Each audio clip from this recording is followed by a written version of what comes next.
नमस्कार, जय श्री राम। स्वागत है पुनः आप सभी का आपके इस प्रिय चैनल पर। मित्रों, गाय हमारे भारतीय सनातन संस्कृति में, हमारे सनातन धर्म में, हमारे वेदों में, हमारे हर तरीके के धार्मिक ग्रंथों में गाय का बहुत ही महत्व है। गावो विश्वस्य मातरः, गाय सारे संसार की मां मानी गई है। गाय का ज्योतिषीय दृष्टि से क्या महत्व है, आज आपको ये बताने का प्रयास होगा। ज्योतिष शास्त्र में गाय का क्या महत्व है, कितना प्रधानता दी गई है गाय की, इसके बारे में आपको बताने जा रहा हूं। वीडियो पूरा देखें, गौ माता की सेवा करें, सम्मान करें।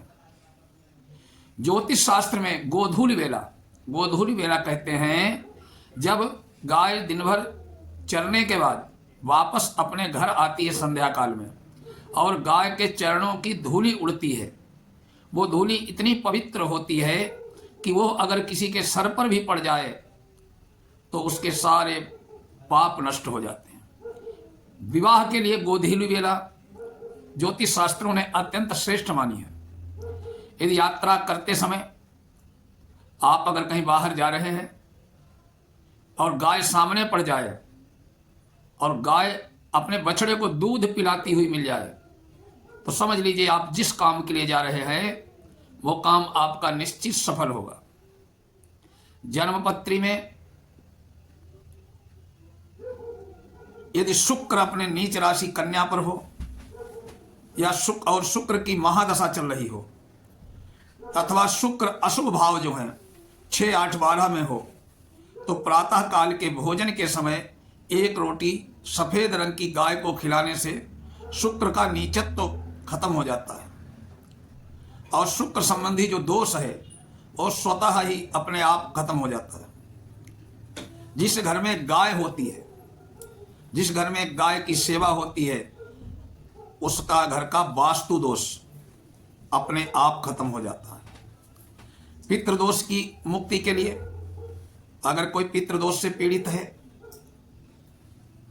पितृदोष में नाना प्रकार के संकटों का सामना करना पड़ता है, दैहिक, दैविक, भौतिक सभी प्रकार के कष्ट होते हैं, आर्थिक हानि होती है, संतान वृद्धि में भी समस्याएं आती हैं,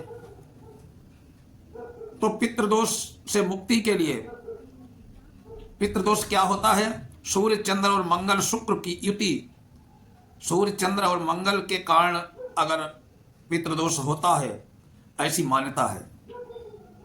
इस सूर्य का संबंध पिता और मंगल का संबंध रक्त से होने के कारण सूर्य, शनि, राहु और केतु के साथ स्थित जब हो जाता है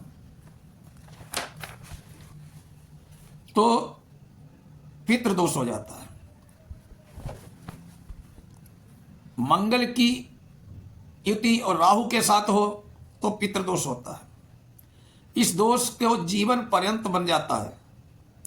यदि पितृदोष हो तो गाय माता का प्रतिदिन और अमावस्या को उचित तो यह है कि प्रतिदिन गौ माता को गुड़, रोटी और हरा चारा खिलाएं, और ऐसा संभव न हो तो अमावस्या के दिन गौ माता को रोटी, गुड़, हरा चारा खिलाने से पितृदोष समाप्त हो जाता है। किसी की जन्मपत्री में सूर्य नीच राशि अपनी तुला पर हो, अशुभ स्थिति में हो, केतु के कारण परेशानी आ रही हो, तो गाय में सूर्य केतु की नाड़ी होने के फलस्वरूप गाय की पूजा करनी चाहिए। और गाय की पूजा ये नहीं कि धूप दीप अक्षत चावल चढ़ाने हैं। गौ की सेवा, गौ को रोटी दो, हरा चारा दो, गुड़ खिलाओ, तो सूर्य का दोष खत्म हो जाता है। यदि रास्ते में जाते समय गौ माता आती हुई दिखाई दे जाए तो उन्हें दाहिने से जाने देना चाहिए, यात्रा सफल होगी। यदि बुरे स्वप्न दिखाई दे रहे हों तो मनुष्य गौ माता का नाम ले, बुरे स्वप्न दिखाई देने बंद हो जाएंगे। गाय के घी का नाम आयु है, आयुर्वै घृतम, गाय के घी को आयु बोलते हैं।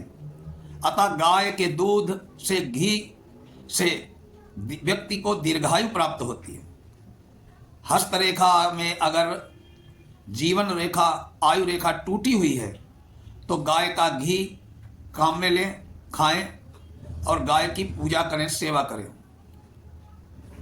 देसी गाय की पीठ पर जो कुबड़ होता है वो बृहस्पति होता है। अतः जन्म पत्रिका में यदि बृहस्पति अपनी नीच राशि मकर में हो, अशुभ स्थिति में हो, तो देसी गाय के इस बृहस्पति भाग कुबड़ को शिवलिंग रूपी ककुद के दर्शन करने चाहिए। तो वो शिव समान मान के उसके प्रति दर्शन करें। गुड़ और चने की दाल रखकर गाय को रोटी दे। गौ माता की आंखों में, नेत्रों में प्रकाश स्वरूप चंद्रदेव का निवास होता है।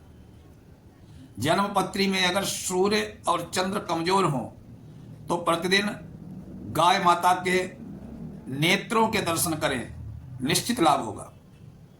एक गाय के ज्योतिष संबंधी उपाय आपने बताए हैं। गौ माता का ज्योतिष में क्या महत्व है, एक बहुत सरल काम है। अगर आप इन परेशानियों से पीड़ित हैं तो करें, निश्चित लाभ होगा। जय गौ माता।